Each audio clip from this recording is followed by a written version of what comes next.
हे दोस्तों, YouTube algorithm ने choose किया है आपका ये वीडियो देखना, तो मतलब इसका यही है कि आप एटलीस्ट इन 3 कैटेगरीज में से एक कैटेगरी में तो आते ही आते हो। कौन सी है वो 3 कैटेगरी? वेल, नंबर 1 है इमोशनल बैगेज वाली कैटेगरी। हो सकता है आप किसी टॉक्सिक रिलेशनशिप में थे या फिर ऑलरेडी हो बट लेट गो नहीं कर पा रहे हो उस रिलेशनशिप को, या फिर हो सकता है कि कोई पुरानी याद हो, किसी का प्यार हो जिसको आप अभी तक भूल नहीं पाए हो, कोई ब्रेकअप जिसका दर्द आज भी आपको होता है, आप उसको लेट गो नहीं कर पा रहे हो सकता है पास्ट में आपने कोई मिस्टेक करी हो जिसका गिल्ट अभी भी दिल में है, जो आपको सताता है, वो आप लेट गो नहीं कर पाए हो, या फिर कोई टूटे रिश्ते हो सकते हैं, कोई दोस्त, कोई रिश्तेदार जिनके साथ आप बहुत ज़्यादा क्लोज थे बट आज नहीं हो किसी रीज़न की वजह से, और वो आप रिग्रेट करते हो। सेकंड कैटेगरी है फैमिली और सोसाइटी प्रेशर की। हो सकता है मे बी आप जिंदगी में कुछ करना चाहते हो, कंटेंट क्रिएटर बनना चाहते हो, एंटरप्रेन्योर बनना चाहते हो, बट कहीं ना कहीं एक डर आता है कि यार लोग क्या कहेंगे, मेरे दोस्त क्या कहेंगे, आसपास के पड़ोसी लोग क्या कहेंगे अगर मैं ये चीज़ करता हूँ, तो इसका डर है। या फिर आपके ऊपर जो एक्सपेक्टेशन का बोझ है, जो आपके माँ बाप चाहते हैं मे बी आप कोई स्पेसिफिक करियर में कुछ बहुत बड़ा करो, मे बी कोई रिलेशनशिप में आओ उनके हिसाब से, और इस एक्सपेक्टेशन के बोझ को आप लेट गो नहीं कर पा रहे हो। और थर्ड है टॉक्सिक पैटर्न्स का। हो सकता है आपको ओवर थिंकिंग की प्रॉब्लम हो चुकी है, एक पैटर्न बन चुका है, उसको आप लेट गो नहीं कर पा रहे हो, या फिर आप कॉन्स्टेंटली अपनी लाइफ को दूसरों की लाइफ से कंपेयर करने का आपका पैटर्न बन गया है, उसको आप लेट गो नहीं कर पा रहे हो, या फिर मे बी आपको कंट्रोल करने की आदत होगी, आप चीज़ों को कंट्रोल करने की बहुत कोशिश कर रहे हो, लोगों को कंट्रोल करने की कोशिश कर रहे हो, बट आपको पता है लोग भी कंट्रोल नहीं हो रहे हैं और इससे आपको ही तकलीफ हो रही है, बट आप इसको भी लेट गो नहीं कर पा रहे हो। ऐसे I am so sure in तीनों कैटेगरीज में से एक ना एक ऐसा इमोशन जरूर होगा जिसे आप चाहते हो आप लेट गो कर दो, आपको पता है लेट गो कर दोगे तो अच्छा भी लगेगा, बट आप उसको कर नहीं पा रहे हो। अगर आप इनमें से किसी भी कैटेगरी में आते हो तो ये वीडियो आपके लिए बहुत बहुत इंपॉर्टेंट है देखना।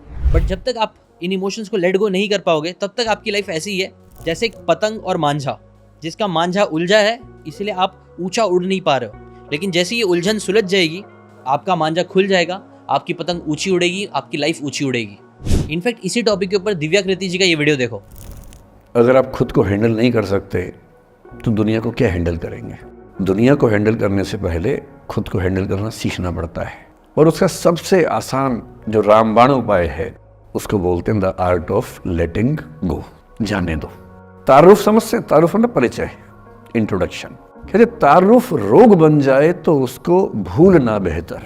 अरे परिचय हुआ किसी से, आपकी भाषा में इंट्रो हुआ, दोस्ती हुई, बाद में लगा रहे यार ये तो ऊट पटांग आदमी है या ऊट पटांग लड़की है, छोड़ो फिर, ऐसा क्या लोड लेना है। तारुफ रोग बन जाए तो उसको भूलना बेहतर, ताल्लुक बोझ बन जाए तो उसको तोड़ना अच्छा, वो अफसाना जिसे अंजाम तक लाना न हो मुमकिन, उसे एक खूबसूरत मोड़ देकर छोड़ना अच्छा। देखो इस वीडियो में वो भी यही बोल रहा है कि कई बार हम पूरी दुनिया को कंट्रोल करना चाहते हैं, कुछ बड़ा करना चाहते हैं, लेकिन जब तक आप खुद को ही कंट्रोल नहीं कर पाओगे आप दुनिया कैसे कंट्रोल करोगे। और ये करने के लिए वन ऑफ द बेस्ट चीज़ है लेट गो करना सीखना। और ये लेट गो कर पाने का हुनर मैं आपको सिखाने वाला हूँ एक अमेजिंग बुक की हेल्प से, जिसका नाम है letting go the pathway of surrender by doctor David Hawkins. Doctor David एक वर्ल्ड रिनाउंड साइकाट्रिस्ट है जिन्होंने लाखों पेशेंट्स को ट्रीट करा है, उनके इमोशन और सफरिंग को डीपली स्टडी करा है और उसके सॉल्यूशंस निकाले हैं। उन्होंने हार्वर्ड लेवल की रिसर्च के बेसिस पे मैप ऑफ कॉन्शियसनेस बनाया है, जो आज के इस वीडियो में मैं आपके साथ शेयर भी करूंगा।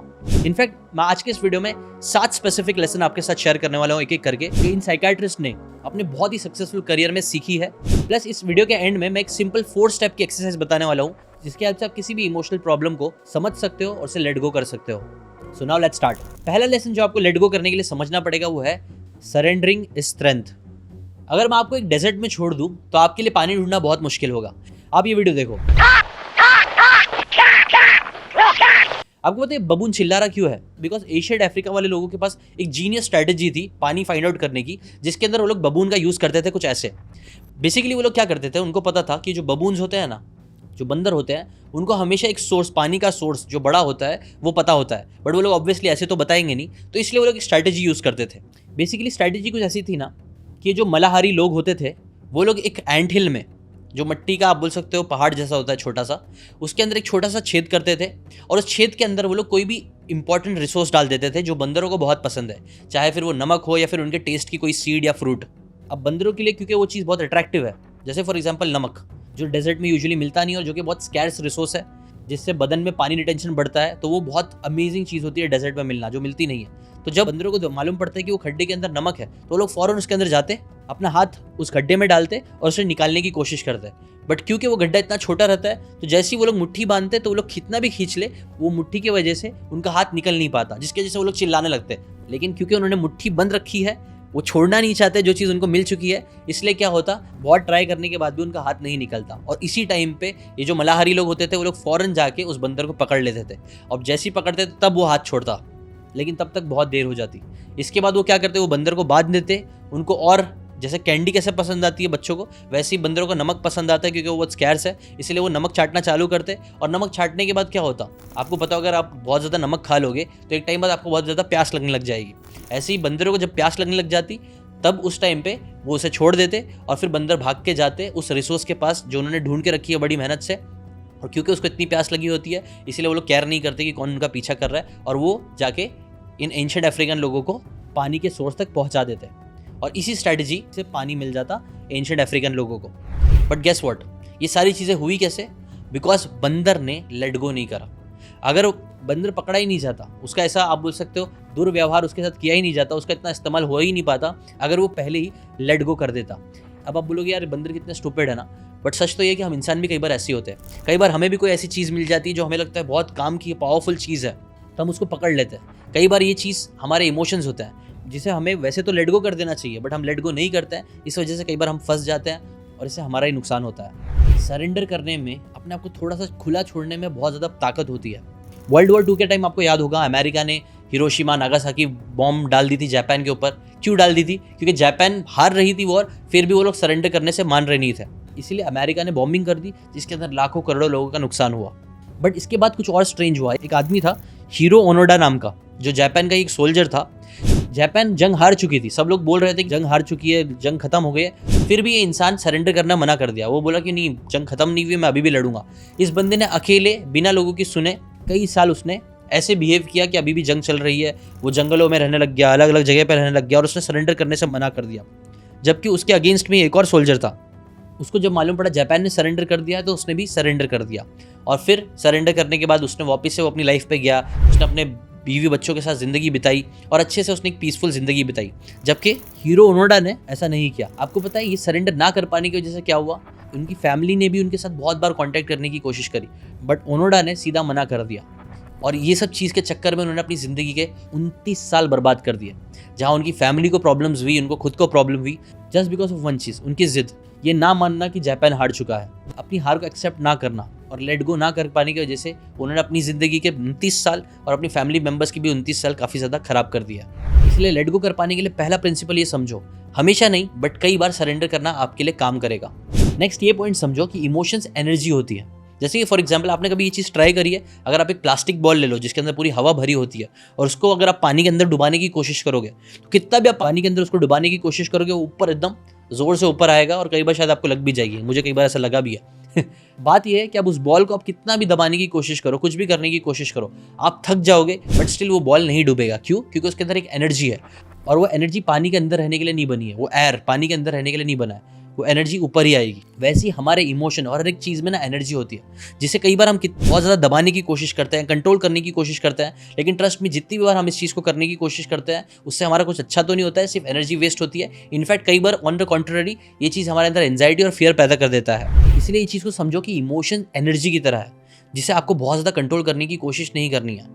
आपने नोटिस करा होगा कई बार हम अपने इमोशंस या दूसरों के इमोशंस को बहुत ज़्यादा कंट्रोल करने की कोशिश करते हैं, बट जितना हम कंट्रोल करने की कोशिश करते हैं उतना क्या होता है, वो एनर्जी है वो रिलीज होती ही है, चाहे वो आपके ऊपर ही फट के निकलती है या उस इंसान के ऊपर ही फट के निकलती है। इसलिए अगेन ये चीज़ को भी समझो कि इमोशंस एनर्जी की तरह है, उसको एनर्जी की तरह ट्रीट करना स्टार्ट करो, उसकी रिस्पेक्ट करो, क्योंकि अगर आप ऐसा नहीं करोगे तो वो एनर्जी आपको बहुत ज़्यादा तकलीफ भी दे सकती है। अब आता है इस बुक का सबसे इंपॉर्टेंट लेसन है, मेरे हिसाब से यही वाला है जिसे आपको समझना है। और इस लेसन को समझाने के लिए मैं आपसे क्वेश्चन पूछना चाहूँगा। अगर आपके सामने दो लोग हैं, समझो दोनों ही बहुत ही होनहार है, अच्छे लड़के हैं, जो लोग बहुत अच्छे से अपना जॉब करते थे, but due to some reason दोनों को ही जॉब से निकाल दिया गया है। अब देखो जो पहला बंदा है, इसका नाम आप ले लो रमन। जो रमन है उसको जैसे ही जॉब से निकाला गया तो उसके अंदर है ना नेगेटिव इमोशंस आना चालू हो गए, जैसे कि शेम, गिल्ट, उसको डर लगने लग गया, उसे गुस्सा आने लग गया और वो उस गुस्से में ही रहने लग गया, उस गिल्ट में ही जीने लग गया कि यार मुझे कैसे निकाल दिया गया। उसको बहुत ज़्यादा शर्म आने लग गई दूसरों को बताने की कैसे वो जॉब से निकाल दिया गया है। उसको अपने ऊपर गिल्ट होने लग गया कि शायद मैंने अच्छे से काम नहीं किया, और वो ऐसी ही ज़िंदगी बिताने लग गया। जबकि दूसरी तरफ जो शाम था, इसको भी जॉब से निकाल दिया गया था, इसके अंदर भी पहले शेम, गिल्ट, ये सारे इमोशंस आए, बट फिर इसके अंदर एक और नया इमोशन आया, करेज का। उसने हिम्मत करी, उसने एक्सेप्ट करा कि चलो ठीक है, जो हो गया हो गया। उसके अंदर विलिंगनेस आई और फिर बहुत ही प्यार मोहब्बत से उसने वापस से स्टडी करना स्टार्ट करा। वो लोगों से अच्छे से बात करने लग गया, अलग अलग जगह पे प्यार से इंटरव्यू देने लग गया। जॉयफुल नेचर में आके उसने अलग अलग जगह पे इंटरव्यूज दिए। अब आप बताओ, रमन और श्याम, इन दोनों में से कौन सा इंसान है जो वापस से बहुत जल्दी अपनी लाइफ के ट्रैक पे आ जाएगा और अपनी लाइफ को वापस से बहुत जल्दी अच्छा बना लेगा? यस, आपने एग्जैक्टली सही बोला। ऐसा क्यों हुआ? बिकॉज जो श्याम था ना, उसने अपने कॉन्शियसनेस के मैप को समझा और उससे नीचे से ऊपर आया। जैसे कि फॉर एग्जाम्पल आप ये टेबल देखो, इमोशंस जो होते हैं ना, हर इमोशन का आप बोल सकते हो एक लेवल है, एक एनर्जी लेवल है। जो जितने भी नेगेटिव इमोशंस होते हैं ना, जैसे शेम, गिल्ट, फियर, एंगर, ये सब आप देखोगे तो इनके अलग अलग नंबर्स है, एनर्जी लेवल है। जब तक आप इन एनर्जी लेवल पर रहोगे ना, तब तक आप जिंदगी में आगे ज्यादा अच्छा नहीं कर पाओगे। लेकिन जैसे आप इसको हिम्मत लेके आके अपने आप को इन इमोशंस पे लेके आते हो, जैसे कि विलिंगनेस, लव, जॉय, पीस, तो देखना आपके एनर्जी लेवल्स अलग लेवल पे पहुंच जाएंगे। आप ज्यादा अच्छा फील करोगे और आप जिंदगी में ज्यादा चीजें कर पाओगे। अगर आपको मैं इसका एग्जांपल दूं तो आपने नोटिस करोगे कई बार जो टावर्स होते हैं, बड़े बड़े टावर्स होते हैं, उसमें जो नीचे के फ्लोर्स होते हैं उनकी वैल्यू कम होती है, बट जैसे ही टावर में आप ऊपर के फ्लोर्स परचेज करने जाते हो, आपको मालूम पड़ता है उसकी वैल्यू बढ़ते जाती है। क्यों? क्योंकि वहाँ पे ज़्यादा हवा आती है, ज़्यादा अच्छा फील होता है। सिमिलरली ना, हमारे इमोशंस भी ऐसे ही होते हैं। जो नेगेटिव इमोशंस होते हैं ना, वो सबसे नीचे होते हैं, जो हमें खराब फील कराते हैं, उनकी वैल्यू कम है। अनफॉर्चुनेटली 99% लोग इस नीचे के फ्लोर्स पे ही रहते हैं, जबकि कुछ टॉप 1% वाले लोग ऊपर के फ्लोर्स पे रहते हैं अच्छी एनर्जी के साथ। इसीलिए आप भी अपने इनर जीपीएस को समझो, आप अपने मैप ऑफ कॉन्शियसनेस को समझो, आप इन इमोशंस में से कौन सी इमोशंस में जी रहे हो, और फिर करेज के साथ अपने इमोशंस को चेंज करके ऊपर के लेवल पे आना स्टार्ट करो। अब आता है एक और बहुत पावरफुल पॉइंट, जो है ऑब्जर्व बट डोंट आइडेंटिफाई का। आपने नोटिस करोगे कई बार लोग जब गुस्सा हो जाते हैं तो वो लोग क्या बोलते हैं, मैं बहुत गुस्सा हूँ, मैं फ्रस्ट्रेटेड हूँ, मैं परेशान हूँ। और ये चीज़ बहुत गलत है।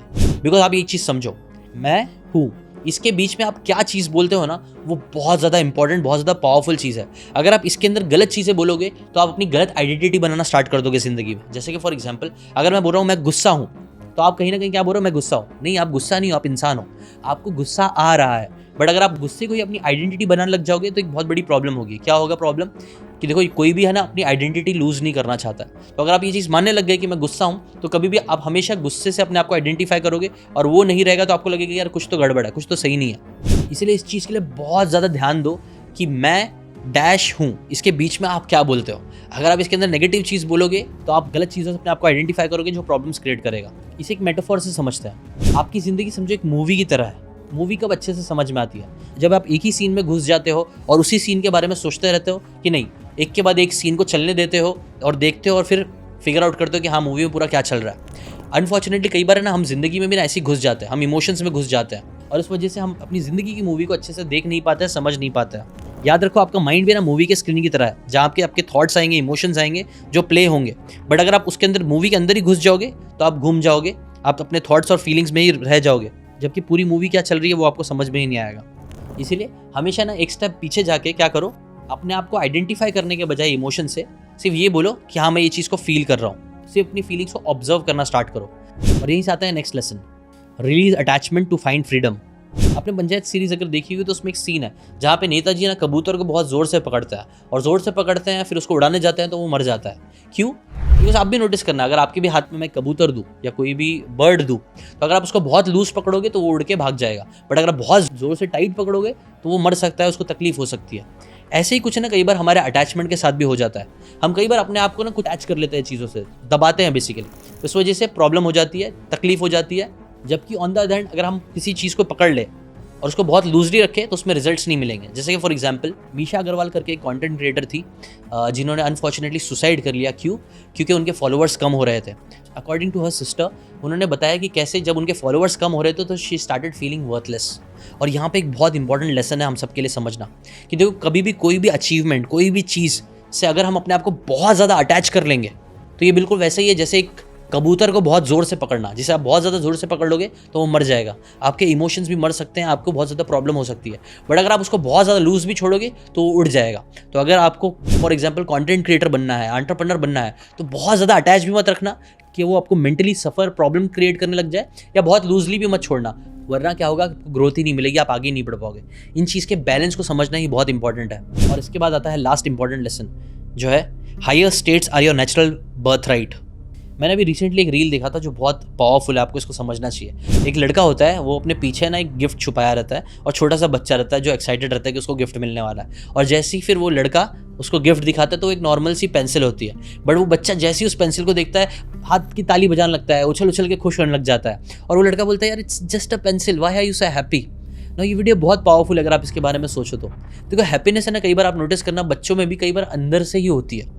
हम बचपन से ही हैप्पी होते हैं, हमें कुछ बहुत ज़्यादा फैंसी चीज़ों की ज़रूरत नहीं है, बहुत लाखों रुपए एक फैंसी स्टूडियो खुश होने के लिए ज़रूरत नहीं है। आपके अंदर ऑलरेडी हैप्पीनेस है, बस आपको उसको एक्सपीरियंस करना है। और वो एक्सपीरियंस आप कब कर पाओगे, जब आप नेगेटिव इमोशंस को अपनी लाइफ से निकालना चालू करोगे। बट याद रखो, खुशी ऑलरेडी, पॉजिटिव इमोशंस ऑलरेडी आपके अंदर दिए हुए हैं। जैसे कि फॉर एग्जाम्पल सडनली बारिश चालू हो गई है मई के महीने में मुंबई में, और अभी पूरा बादल बादल दिख रहा है आसमान में। बट क्योंकि अभी बादल बादल दिख रहा है, इसका मतलब ये है कि ऊपर सूरज नहीं है। नहीं, सूरज अभी भी है, बस अभी दिख रहा नहीं है बादलों की वजह से।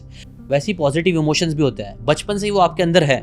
जॉय, पीस, कामनेस, और जितने भी मैंने आपको positive high level of energy बताया, वो सारी चीज़ें आपके अंदर ऑलरेडी है। बट क्योंकि आपने नेगेटिव के बादल अपने आसपास, एंगर, फ्रस्ट्रेशन या जितने भी मैंने नेगेटिव इमोशंस बताया, क्योंकि वो आपके अंदर बहुत ज़्यादा आ रहे हैं और उसे आप कंट्रोल नहीं कर पा रहे हो, इस वजह से आप अपनी लाइफ को पूरी तरीके से एंजॉय नहीं कर पा रहे हो। इसीलिए इस चीज़ों को निकालना स्टार्ट करो, और निकालना बड़ा ही सिंपल है बट ईजी नहीं है। मैं आपको 4 स्टेप्स में बताऊंगा जिसकी हेल्प से आप किसी भी इमोशंस को लेट गो कर सकते हो। और उसका पहला स्टेप होता है अलाउ से। सबसे पहले तो अलाउ करो नेगेटिव एनर्जी को आने का। जैसे कि फॉर एग्जाम्पल, अगर आपको बुरा लग चुका है तो वो बिल्कुल वो पटाखे जैसा है जो फटने वाला है, बट अगर आप उसको अलाउ ही नहीं करोगे फटने के लिए, अपने हाथ से रोकने की कोशिश करोगे तो आपका हाथ ही जल जाएगा। तो पहले नेगेटिव इमोशन को अलाउ करो, ठीक है आ रहे हैं आने दो, कोई प्रॉब्लम नहीं है। Second, stay with it. कई बार जो नेगेटिव इमोशंस हमारे अंदर आते हैं ना, तो हम उसके साथ रह नहीं पाते, हम बेचैन हो जाते हैं। हमें गुस्सा आता है तो हमें लगता है कि यार कुछ ना कुछ करूँ जिससे गुस्सा खत्म हो जाए, या कुछ ना कुछ करूँ जिससे वो घबराहट और फ्रस्ट्रेशन खत्म हो जाए। याद रखो, इमोशंस भी बादल की तरह होते हैं, एक कार की तरह होते हैं। ट्रैफिक में कार कैसे आती है जाती है, वैसे ही हो सकता है आपका ट्रैफिक थोड़ा ज़्यादा हो, कार आएगी बट ट्रस्ट में वो जाएगी भी। बस आपको उसके साथ स्टे करना है। स्टे करो, उन इमोशंस को महसूस करने की कोशिश करो, कैसे आपकी बॉडी में वो चीज़ हो रही है। Third, let the energy flow. कई बार हमें ना फोकस करके सिर्फ नेगेटिविटी पे सोचते रहते हैं, उसको फ्लो होने नहीं देते हैं आपको। लेकिन जैसे मैंने आपको बताया, बादल कैसे आते हैं जाते हैं, वैसे ही आपको भी ना एक चीज़ समझना चाहिए, ये आएगा और जाएगा, और उसको वैसे ही फ्लो होने देने के लिए आपको रेडी रहना है। फोकस करना है उन नेगेटिव इमोशंस को रिलीज करने के लिए, बट वो स्टे करने के बाद करना है आपको। और लास्ट है ऑब्जर्व। मैंने 7 पॉइंट में से एक पॉइंट में बताया था, अगर आप सिर्फ प्यार से ऑब्जर्व करने लग जाओगे कि कैसे ये इमोशंस आ रहे हैं और जा रहे हैं, वैसे वैसे आपको इनको रेगुलेट कर पाना बहुत ज़्यादा आसान हो जाएगा।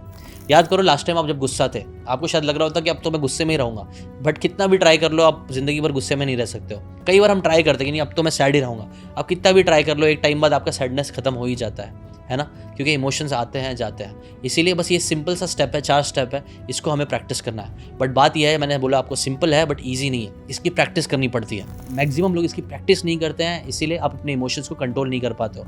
और यहीं पे मैं आप लोगों को इनवाइट करना चाहूँगा एक 21 डेज चैलेंज के लिए, जो वैसे तो पेड है, बट मैं आप लोगों के लिए एक फ्री मास्टर क्लास करने वाला हूँ, जहाँ पे मैं बताने वाला हूँ कि कैसे हम इस चीज़ की एग्जैक्टली प्रैक्टिस कर सकते हैं, कैसे इन 4 स्टेप्स को हम allow, stay with it, let the energy flow और ऑब्जर्व, इन चारों चीज़ों को अगर आप चाहते हो मैं आपको करवाऊँ, प्रैक्टिकली करवाओ, जो बहुत पावरफुल चीज़ है। मैं खुद आजकल अपनी लाइफ में कर रहा हूँ और बहुत सारे लोगों की लाइफ में ये चीज़ कराने में हेल्प कर रहा हूँ। अगर आप चाहते हो उसका फ्री एक डेमो ले सको, फ्री मास्टर क्लास देख सको, तो उसकी लिंक मैंने डिस्क्रिप्शन में डाली है, वहाँ से जाके उस फ्री मास्टर क्लास के लिए रजिस्टर कर लेना।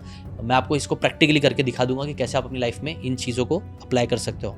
अभी के लिए अगर आपको ऐसी बातें फ्री में, ऐसी बुक की अमेजिंग बातें फ्री में सीखते रहनी है, तो चैनल को सब्सक्राइब जरूर कर लेना। मिलते हैं till then next book summary में। बाय बाय, टेक केयर, शब्बा खैर।